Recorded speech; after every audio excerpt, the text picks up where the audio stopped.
నెల్లూరు జిల్లా సంగం కొండ సమీపంలో జాతీయ రహదారి పక్కన ఉన్న లోయలో అపరిశుభ్రంగా పడవేసిన మెడికల్ వ్యర్థాలను స్థానిక ప్రాథమిక ఆరోగ్య కేంద్రం డాక్టర్ అశోక్ కుమార్ వైద్య సిబ్బందితో కలిసి పరిశీలన జరిపారు.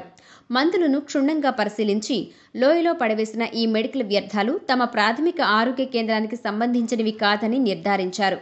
ఈ మెడికల్ వ్యర్థాలు ఎక్కడి నుంచి వచ్చాయి అనే దానిపై పూర్తి స్థాయిలో విచారణ జరిపి ఆ వివరాలను ఉన్నతాధికారులకు తెలియజేయనున్నట్లు ఆయన తెలిపారు. మెడికల్ వ్యర్థాలను ఎక్కడ పడితే అక్కడ వేయకూడదని, తప్పనిసరిగా ఈ వ్యర్థాలను మెడికల్ వ్యర్థ శుద్ధి కేంద్రాలకు మాత్రమే తరలించాలని తెలిపారు. ఇక్కడ పడవేసిన వ్యర్థాల డంపును తీసివేస్తామని చెప్పారు. ఈ కార్యక్రమంలో ఆరోగ్య విస్తరణాధికారి కొండయ్య, వైద్య సిబ్బంది పాల్గొన్నారు. మార్నింగ్ అండి అందరికి.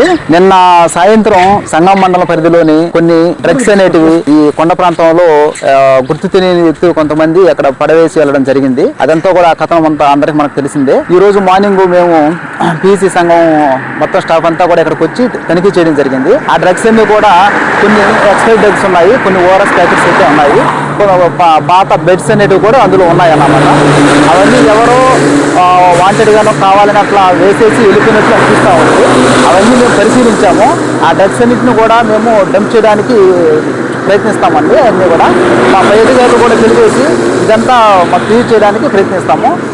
దాంతోపాటు ఇవన్నీ కూడా మా సంఘం మండలం పరిధిలో ఎవరు కూడా అట్లా డంప్ చేయలేదని ఆధారాలు అయితే సేకరించాము. అవన్నీ కూడా మేము తగిన చర్యలు తీసుకొని పై అధికారులకి అందజేస్తామని కోరుతున్నాము. ఇలాంటి ఎవరు కూడా ఇంకొకసారి ఇట్లా రిపీట్ చేయకుండా వేయవద్దు. ఇలాంటి ఏమన్నా కూడా మనకు బయోమెడికల్ వేస్టేజ్ అనేవి ఉన్నాయి, లేదా మనము టాబ్లెట్స్ అన్నింటిని కూడా ఒలిచి గుంటలో పాతి పెట్టడం, కాల్చి బూట్ చేస్తే మంచిది అనేసి అందరికీ కోరుతున్నాము. Thank you.